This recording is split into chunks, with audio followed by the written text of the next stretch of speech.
ఓం శ్రీ మహాగణాధిపతయే నమః. ఓం శ్రీ గురుభ్యో నమః. ఓం నమ శివాయ. శివపురాణంలో శివరాత్రి మహత్యం గురించి తెలుసుకుందాం. గురుదేవా, శివరాత్రి వ్రతాన్ని ఎవరైనా చేశారా? అది ఏ విధంగా చేయాలి? దాని ఫలితం ఏంటి అన్నాడు కృష్ణశర్మ. చెప్పడం మొదలుపెట్టాడు రత్నాకరుడు. పూర్వకాలంలో గురుద్రుహుడు అనే బోయవాడు ఉండేవాడు. అతడు పక్షులను, జంతువులను వేటాడి భార్యాబిడ్డలను పోషిస్తుండేవాడు. పుణ్యకార్యం అంటే ఏంటో అతడికి తెలీదు.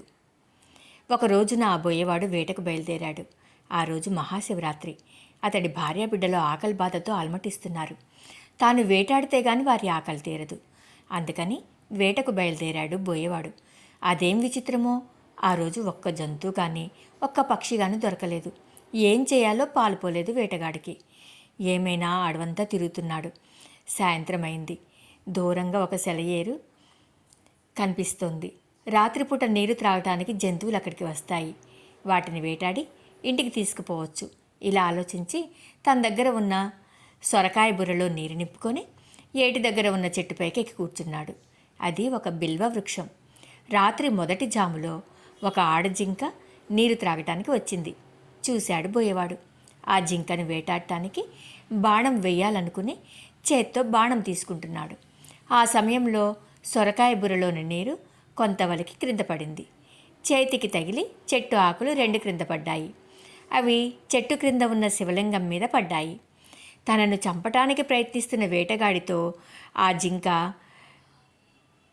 యాదుడా, నీవేం చేస్తున్నావు అన్నది. ఆకలి బాధతో అలమటించే నా కుటుంబ సభ్యులకు నీ శరీరంతో ఆకలి తీర్చాలనుకుంటున్నాను అన్నాడు వేటగాడు. దానికి ఆ జింక, ఈ శరీరము అశాశ్వతము.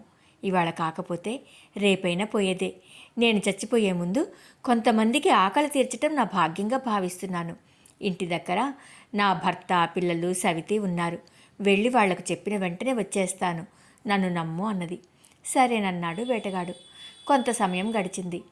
జింక సవితి నీరు త్రాగటానికి వచ్చింది. దాన్ని చంపడానికి బాణం వేయబోయాడు వ్యాధుడు. ఇందాకటి జింకలాగానే ఇది కూడా ఇంటి దగ్గర చెప్పి వస్తాను అన్నది. సరేనన్నాడు వేటగాడు.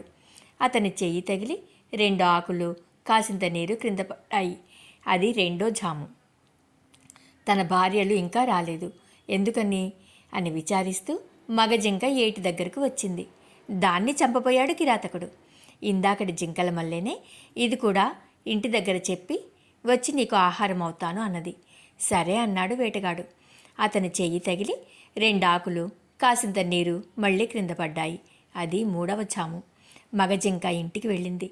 భార్యలను కలిసి తాను వ్యాధుడికి ఆహారంగా వెడతాను అన్నది. కాదు, ముందుగా నేను మాటిచ్చాను కాబట్టి నేను వెడతాను అన్నది మొదటి జింక. అందరిలోనూ చిన్నదానను కాబట్టి నేను వెడతాను అన్నది 2వ జింక. ఈ రకంగా చర్చించుకొని 3 జింకలు సెలయేటి దగ్గరికి వచ్చాయి. వ్యాధుని వైపు చూసి అతని ఇంటికి తమను ఆహారంగా తీసుకువెళ్ళమని అర్థించాయి. ఆశ్చర్యపోయాడు కిరాతకుడు. ఇదివరకు తాను ఎన్నో జంతువులను చంపాడు. తనను చూసిన జంతువులు భయంతో పారిపోయాయి. కానీ విచిత్రం, ఇవి తమని ఆహారంగా స్వీకరించమని అర్థిస్తున్నాయి. అతడి మనసు మారిపోయింది. విల్లంబుల అవతల పారేశాడు. మృగాలను ఇంటికి వెళ్ళిపోమన్నాడు. చెట్టు దిగుతున్నాడు. మళ్ళీ 2 ఆకులు, సొరకాయ బుర్రలోని నీళ్లు కింద పడ్డాయి. అనుకోకుండా చెట్టు క్రింద ఉన్న శివలింగానికి 4 జాముల యందు అభిషేకము, బిల్వార్చన జరిగింది.